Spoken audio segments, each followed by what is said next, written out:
नमस्कार, news India देख रहे हैं आप और आपके साथ मैं हूं सुरभि तिवारी। देवभूमि की खबरों का वक्त हो चला है।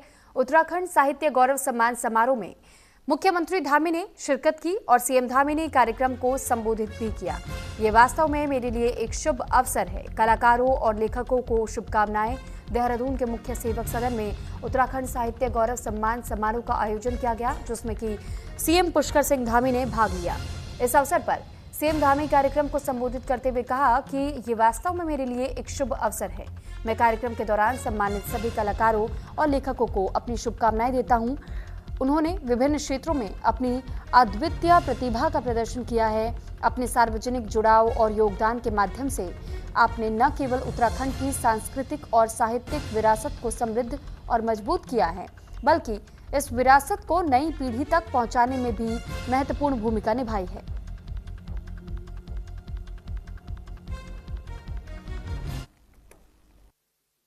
यहाँ पर हम सब लोगों ने सम्मानित किया। ये सच में बहुत एक शुभ अवसर है मेरे लिए। और हम आज साहित्योत्सव के अंतर्गत उत्तराखंड के जो सर्वोच्च साहित्यिक सम्मान उत्तराखंड साहित्य भूषण सम्मान से भी एक ऐसी विभूति को हमने सम्मानित किया है जिनकी लेखनी से साहित्य जगत का प्रत्येक साहित्य प्रेमी परिचित है। डॉक्टर जितेंद्र ठाकुर, उन्होंने न केवल उत्तराखंड बल्कि समूचे हिंदी साहित्य जगत के लिए वो प्रेरणा के स्रोत हैं जो उन्होंने रचनाएं की हैं। मैं डॉक्टर जितेंद्र जी को इस महत्वपूर्ण सम्मान प्राप्त करने के लिए बहुत देवभूमि उत्तराखंड वासियों की ओर से, अपनी तरफ से, आप सबकी तरफ से और हृदय तल से उनको बहुत बधाई देता हूँ, बहुत शुभकामनाएं देता हूँ। साथ ही मैं डॉक्टर गोपीनाथ मिश्र जी, श्री श्याम सिंह कुटोला जी, डॉक्टर प्रीतम सिंह जी, श्री केसर सिंह राय जी, श्री अताय साबिर अफजल मंगलोरी जी को भी उत्तराखंड दीर्घकालीन उत्कृष्ट साहित्य सर्जन पुरस्कार से सम्मानित होने पर आप सबको भी मैं बधाई देता हूँ। इसके अलावा आज के इस कार्यक्रम में सम्मानित होने वाले अन्य सभी अन्य कलाकारों को भी, अन्य साहित्यकारों को भी मैं अपनी शुभकामनाएं देता हूं, जिन्होंने विभिन्न क्षेत्रों में अपनी विशिष्टताएं हम सबके समक्ष रखी हैं। तो वहीं उत्तराखंड में चारधाम यात्रा के आगाज के साथ ही परिवहन विभाग ने कमर कस ली है। चारधाम यात्रा को सुगम और सुरक्षित बनाने के लिए ग्रीन कार्ड बनाने की प्रक्रिया शुरू कर दी गई है। रोशनाबाद आरटीओ कार्यालय में परिवहन मंत्री प्रदीप बत्रा ने ग्रीन कार्ड व्यवस्था का शुभारंभ किया। इस बार नारसिन, रोशनाबाद और ऋषिकेश में पंजीकरण केंद्र बनाए गए हैं और यात्रा 19 अप्रैल से विधिवत शुरू होगी। चारधाम यात्रा के लिए छोटे वाहनों का शुल्क 450 रुपए और बड़े वाहनों का 650 रुपए तय किया गया है। पिछले साल करीब 7500 से अधिक वाहनों के ग्रीन कार्ड बनाए गए थे।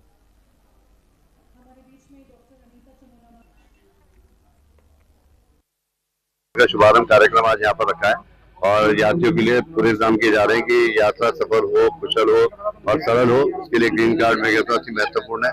रजिस्ट्रेशन के साथ साथ ग्रीन कार्ड भी उपलब्ध कराया जाएगा, जिसमें सभी डॉक्यूमेंट चेक करके आप ग्रीन कार्ड उपलब्ध कर ले सकते हैं। और ग्रीन कार्ड QR कोड के माध्यम से, पेटीएम के माध्यम से और आपको कहते हैं व्हाट्सएप के माध्यम से भी आप ग्रीन कार्ड का लिंक खोल सकते हैं। और आपको ग्रीन कार्ड जब आपको मिल जाएगा तो पूरी यात्रा में आपको कहीं परेशानी नहीं होगी और आप एक कार्ड के जरिए पूरी यात्रा अपनी नवंबर तक सफर कर सकते हैं। तो वहीं मुनस्यारी में पिछले कुछ दिनों से गैस सिलेंडर की किल्लत देखने को मिल रही थी, लेकिन अब हालात धीरे धीरे सामान्य हो रहे हैं। खास बात यह है कि छुट्टी के दिन भी गैस एजेंसी के कर्मचारी लगातार वितरण में जुटे हुए हैं। महावीर जयंती के अवकाश के बावजूद मुनस्यारी क्षेत्र में गैस एजेंसी के कर्मियों ने लोगों की परेशानी को देखते हुए सिलेंडर वितरण जारी रखा। दूर दराज के गांव से लोग सुबह से ही गैस लेने पहुंचे। गैस की कमी के चलते पिछले दिनों लोगों को काफी दिक्कतों का सामना करना पड़ा, लेकिन अब स्थिति में सुधार देखने को मिल रहा है। इलाके में जनता ने गैस एजेंसी के कर्मचारियों के साथ केंद्र और राज्य सरकार का आभार व्यक्त किया। कुल मिलाकर प्रशासन और कर्मचारियों के प्रयास से मुनस्यारी क्षेत्र में गैस आपूर्ति पटरी पर लौटती नजर आ रही है।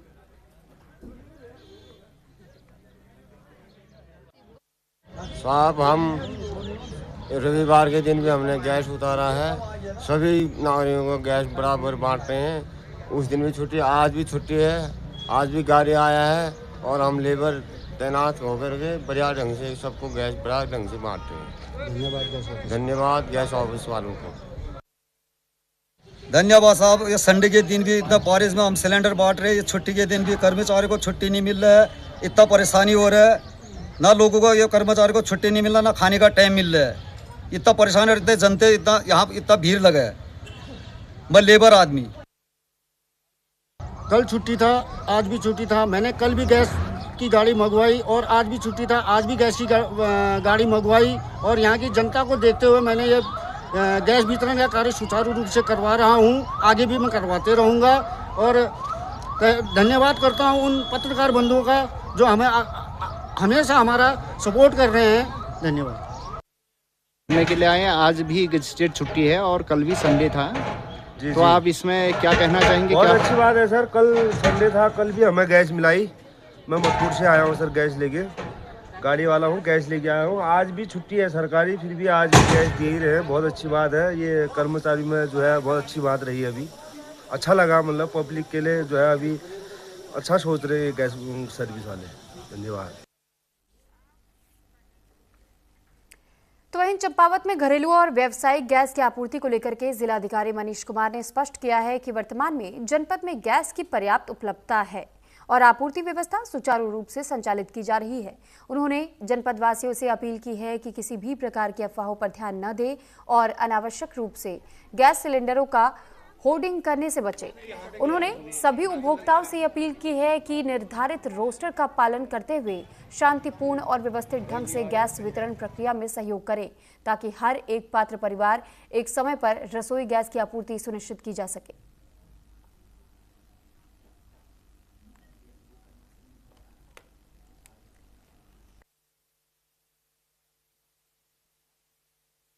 जो खाड़ी देशों में अभी युद्ध चल रहा है, उसकी वजह से जो सप्लाई है उनको सुचारू करने पे राज्य सरकार और भारत सरकार लगातार काम कर रही है। आप सभी विदित हैं कि डोमेस्टिक सप्लाई जो है वो 100% जो पुरानी डिमांड थी उसके आधार पे कार्य किया जाना है। और कमर्शियल सप्लाई में भी आज रिलैक्सेशन जो है आज अवगत किया गया है कि कमर्शियल सिलेंडर से पहले 50% निर्धारित जो कोटा था उसके हिसाब से मिल रहा था, आज वो 70% बढ़ाया गया है। तो धीरे धीरे स्थितियाँ सामान्य हो रही हैं। साथ ही कुछ जो हमारे सम्मानित नागरिक हैं उनके द्वारा एक उनका जो डेली ऑथराइजेशन नंबर है, DAC कोड न प्राप्त होना, SMS पर न प्राप्त होना, इन सब विषयों पे अपनी बात रखी गई थी, जिसको आज मेरे द्वारा बैठक में इसको अवगत भी किया गया है, जिसपे ऑयल मार्केटिंग कंपनी जो है इंडियन ऑयल, हमारे यहाँ इंडियन से जो गैस आ रही है उसमें सहानुभूतिपूर्वक विचार करने के लिए कहा गया। नैनीताल के मंगोली क्षेत्र में प्रस्तावित शराब की दुकान को लेकर स्थानीय लोगों का विरोध तेज हो गया है, जहां महिलाओं और जनप्रतिनिधियों ने सड़क पर उतर करके जोरदार प्रदर्शन किया और प्रशासन के खिलाफ नारेबाजी की। प्रदर्शन कर रही महिलाओं का ये कहना है कि जिस स्थान पर शराब की दुकान खोली जा रही है उसके 100 मीटर के दायरे में स्कूल स्थित है। इसके अलावा पासी CHC सेंटर भी है, जहां गांव की महिलाएं नियमित रूप से इलाज और अन्य कार्यों के लिए आती और जाती हैं। ऐसे संवेदनशील स्थान के पास शराब की दुकान खोलना उचित नहीं है। महिलाओं ने चेतावनी दी कि अगर उनकी मांगों पर जल्द सुनवाई नहीं हुई तो वे जिला मुख्यालय पहुंचकर धरना प्रदर्शन करने को मजबूर हो जाएंगी। और प्रदर्शन के दौरान स्थानीय जनप्रतिनिधियों ने भी ग्रामीणों का समर्थन करते हुए प्रशासन से जन भावनाओं का सम्मान करने और प्रस्तावित दुकान को दूसरी जगह खोलने की मांग की है।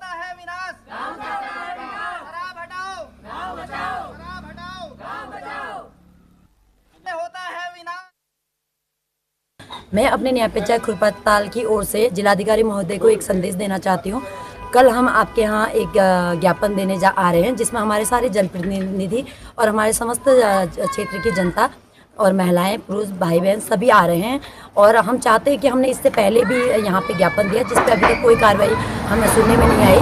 और अगर उसमें कल तक हम जब कल DM सर के यहाँ जाएंगे, इसमें कोई अमल नहीं हुआ। देहरादून के प्रेमनगर क्षेत्र में झगड़ा और मारपीट में छात्र दिव्यांशु जाटराना की मौत मामले को लेकर के फरार चल रहे 7 आरोपियों पर 25-25 हजार रुपए का इनाम घोषित किया गया है। पुलिस ने सभी आरोपियों की गिरफ्तारी के लिए कोर्ट से गैर जमानती वारंट भी हासिल कर लिया है। आरोपियों की गिरफ्तारी के लिए पुलिस की अलग अलग टीमें लगातार कई राज्यों में दबिश दे रही हैं।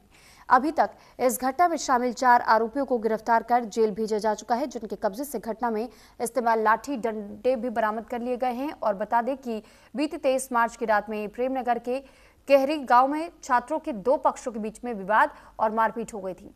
इस घटना में गंभीर रूप से घायल एक युवक दिव्यांशु जाटराना के इलाज के दौरान अस्पताल में जान चली गई थी। घटना के संबंध में परिजनों की ओर से दी गई तहरीर के आधार पर प्रेमनगर थाने में मुकदमा दर्ज किया गया था, जिसके बाद से पुलिस ने कार्रवाई करते हुए घटना में शामिल 4 आरोपियों को गिरफ्तार किया, फिर कोर्ट में पेश कर जेल भेज दिया गया।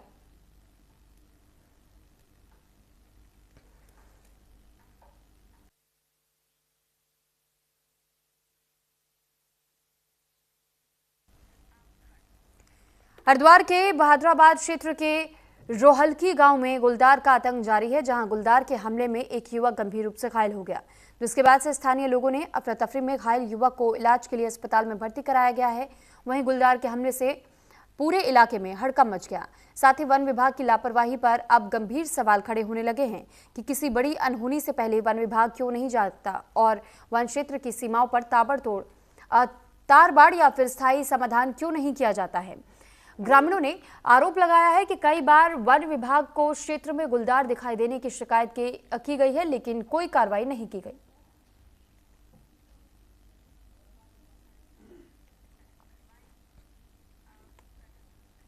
हरिद्वार जिले की लक्सर तहसील के कानूनगो रमेश चंद पर गंभीर आरोप लगे हैं। आपराधिक आरोप ये बताए जा रहे हैं, जहां पर उन पर जालसाजी और जमीनों की ठगी के मामले में फिर भी सिस्टम उन्हें विशेष संरक्षण दे रहा है। करीब 95 लाख रुपए की ठगी, दस्तावेजों में छेड़छाड़, नगर निगम भूमि घोटाले और निजी व्यक्तियों के साथ धोखाधड़ी, इतना सब होने के बावजूद रमेश चंद अब भी अपने पद पर बने हुए हैं और लक्सर में अधिवक्ता से मारपीट और अभद्रता के मामले में भी उनका नाम ये दिखाता है कि नियम और कानून उनके लिए सिर्फ सुझाव हैं।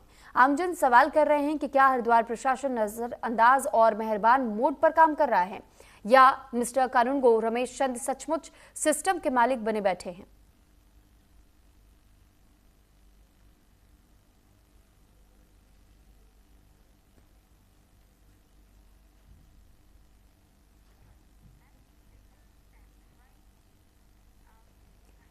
रुड़की के गुरुकुल नारसन हाईवे पर तेज रफ्तार का कहर देखने को मिला, जहां तेज रफ्तार पिकअप टायर फटने की वजह से अनियंत्रित हो गया, जिसके कारण पिकअप पलट गई और जिससे मौके पर ट्रैफिक बाधित हो गया। बता दें कि पिकअप में भरे हुए थे मवेशी, लेकिन गनीमत ये रही कि किसी को कोई जनहानि नहीं हुई।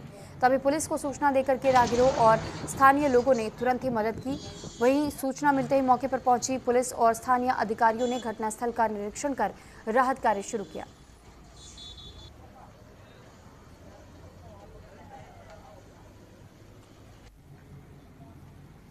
तो रुड़की की ये तस्वीर जो आप इस वक्त देख रहे हैं, दरअसल बताया जा रहा है कि एक पिकअप जो कि अनियंत्रित होकर के अचानक से पलट गई और बताया जा रहा है कि इस पिकअप के पलटने की वजह से कुछ देर तक के लिए यहाँ ट्रैफिक भी बाधित रहा। हालांकि जब पुलिस की टीमें यहाँ पहुंची तो पता चला कि इसमें कुछ मवेशियों को कहीं ले जाया जा रहा था।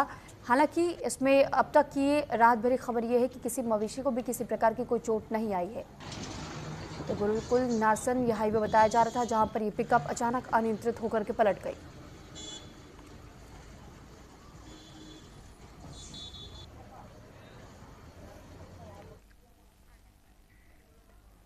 वहीं अल्मोड़ा में अलेक्जेंडर गेट से कोतवाली तक जाने वाला मुख्य मार्ग इन दिनों बदहाल स्थिति में पहुंच चुका है। सड़क पर जगह जगह गड्ढे और जलभराव के कारण राहगीरों और वाहन चालकों को भारी परेशानियों का सामना करना पड़ रहा है। स्थानीय लोगों का ये कहना है कि ये मार्ग शहर के महत्वपूर्ण मार्गों में से एक है, जहां रोजाना बड़ी संख्या में लोग आवागमन करते हैं और इसके बावजूद लंबे समय से इसकी मरम्मत नहीं कराई गई है। व्यापारियों ने भारी नाराजगी जताते हुए कहा कि खराब सड़क के कारण ग्राहकों की आवाजाही पर असर पड़ रहा है, जिससे उनके व्यवसाय पर भी विपरीत प्रभाव पड़ रहा है। स्थानीय नागरिकों का ये कहना है कि कई बार प्रशासन को इस समस्या से अवगत कराया जा चुका है, लेकिन अब तक कोई ठोस कार्रवाई नहीं की गई है। लोगों ने प्रशासन से जल्द मार्ग का निरीक्षण करा करके मरम्मत कार्य शुरू करने की मांग की है। उन्होंने कहा कि अगर समय रहते सड़क का सुधार नहीं किया गया तो फिर आने वाले दिनों में स्थिति और भी खराब हो सकती है।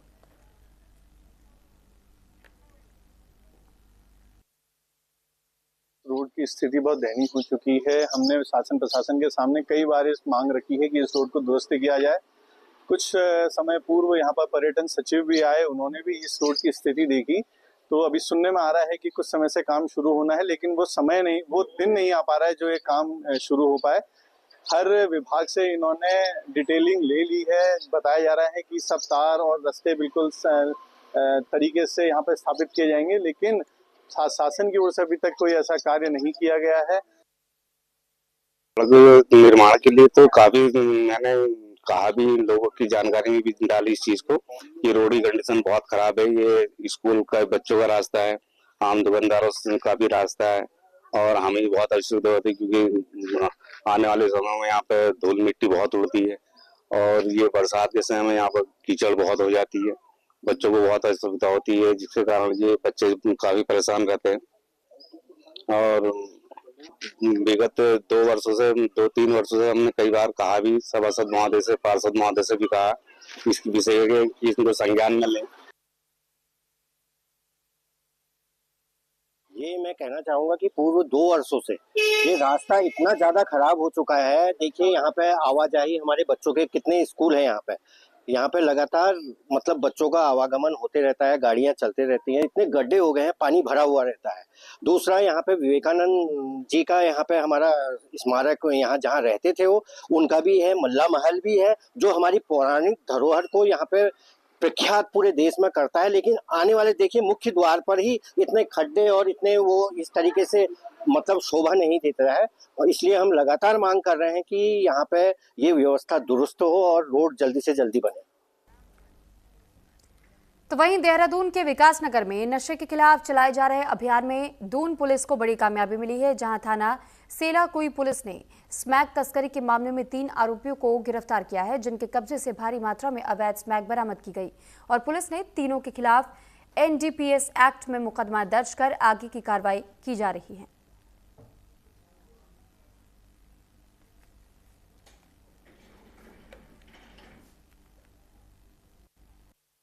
दून पुलिस का नशे के खिलाफ अभियान लगातार तेज हो रहा है। सेलाकुई में 3 तस्करों की गिरफ्तारी सिर्फ एक कार्रवाई नहीं, बल्कि पूरे नेटवर्क पर चोट है। पुलिस अब सप्लाई चेन तक पहुंच रही है, जिससे साफ है कि आने वाले दिनों में नशा कारोबारियों पर बड़ा शिकंजा कस सकता है। विकासनगर से Amit Rawat, news India. Haridwar press club के वार्षिक चुनाव में धर्मेंद्र चौधरी फिर अध्यक्ष चुने गए हैं, और इस दौरान उन्होंने अपने कॉम्पिटिटर को 50 वोट से हरा करके जीत दर्ज की। महामंत्री पद पर सूर्यकांत बेलवाल ने 52 वोटों से जीत हासिल की है। प्रेस क्लब सभागार में शांतिपूर्ण पूरी चुनाव प्रक्रिया संपन्न हुई है, और ये शनल यूनियन ऑफ जर्नलिस्ट की अगुवाई वाले गठबंधन की बड़ी जीत मानी जा रही है। दूसरी बार अध्यक्ष बनने पर धर्मेंद्र चौधरी को लगातार बधाइयां मिल रही हैं।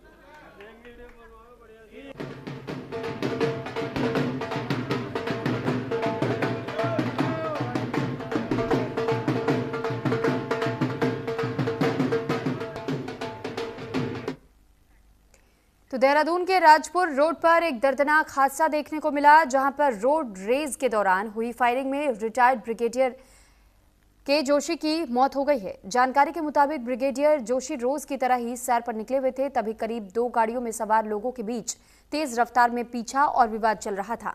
इसी दौरान एक गाड़ी से फायरिंग की गई और एक गोली ब्रिगेडियर जोशी को जा लगी, जिनका इस घटना से कोई संबंध नहीं था। गोली लगने के बाद वो मौके पर गिर पड़े। घटना के बाद आरोपी अपनी गाड़ी कुछ दूरी पर छोड़ करके फरार हो गए, जिसके बाद उन्हें तुरंत अस्पताल ले जाया गया, जहां इलाज के दौरान उनकी मौत हो गई।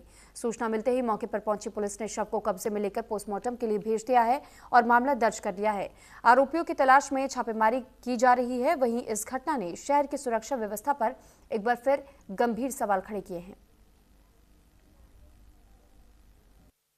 कंट्रोल रूम के माध्यम से थाना राजपुर को सूचना प्राप्त हुई कि जौहरी गांव में 2 गाड़ियों को ओवरटेकिंग को लेकर कोई विवाद हुआ है, जिसमें एक गाड़ी के द्वारा आगे वाली गाड़ी पर फायरिंग की जा रही थी।